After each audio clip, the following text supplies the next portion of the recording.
Supreme court के आदेश से पहले ग्रीन पटाखों पर दिल्ली में मतभेद, जाने क्या है पूरा मामला।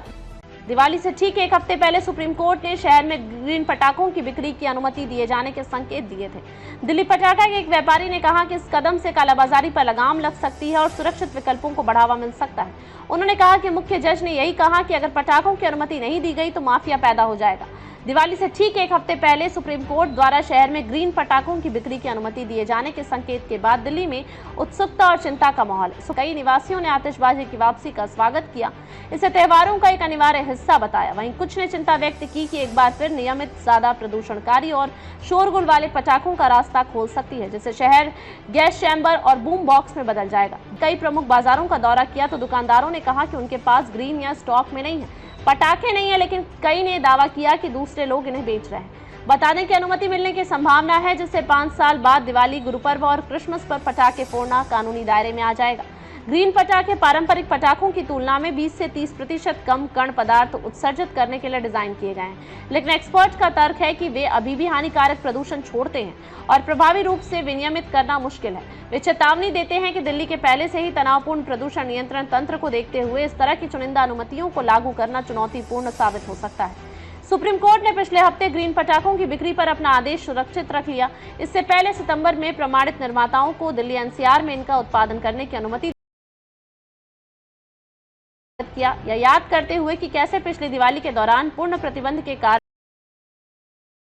बाजी का व्यापक उपयोग हुआ। दिल्ली पटाखा व्यापारी संघ के सदस्य राजीव कुमार जैन के अनुसार इस कदम से कालाबाजारी पर लगाम लग सकती है और सुरक्षित विकल्पों को बढ़ावा मिल सकता है। उन्होंने कहा कि मुख्य जज ने यही कहा कि अगर पटाखों की अनुमति नहीं दी गई तो माफिया पैदा हो जाएगा। अवैध काम में लगे लोगों को कानून का सामना करना होगा, लेकिन ग्रीन पटाखों की अनुमति देने से लोगों को स्वच्छ और सुरक्षित विकल्प मिलेंगे। जैसे खाद्य पदार्थों को FSSAI प्रमाणन और आभूषणों को हॉलमार्किंग मिलती है, वैसे ही पटाखों पर भी नियंत्रण और संतुलन हो सकता है। जैन ने आगे कहा कि नवाचारों ने ग्रीन पटाखों की नई रेंज में काफी सुधार किया है, जिनमें 80 से 90% वही किस्में और प्रभाव हैं।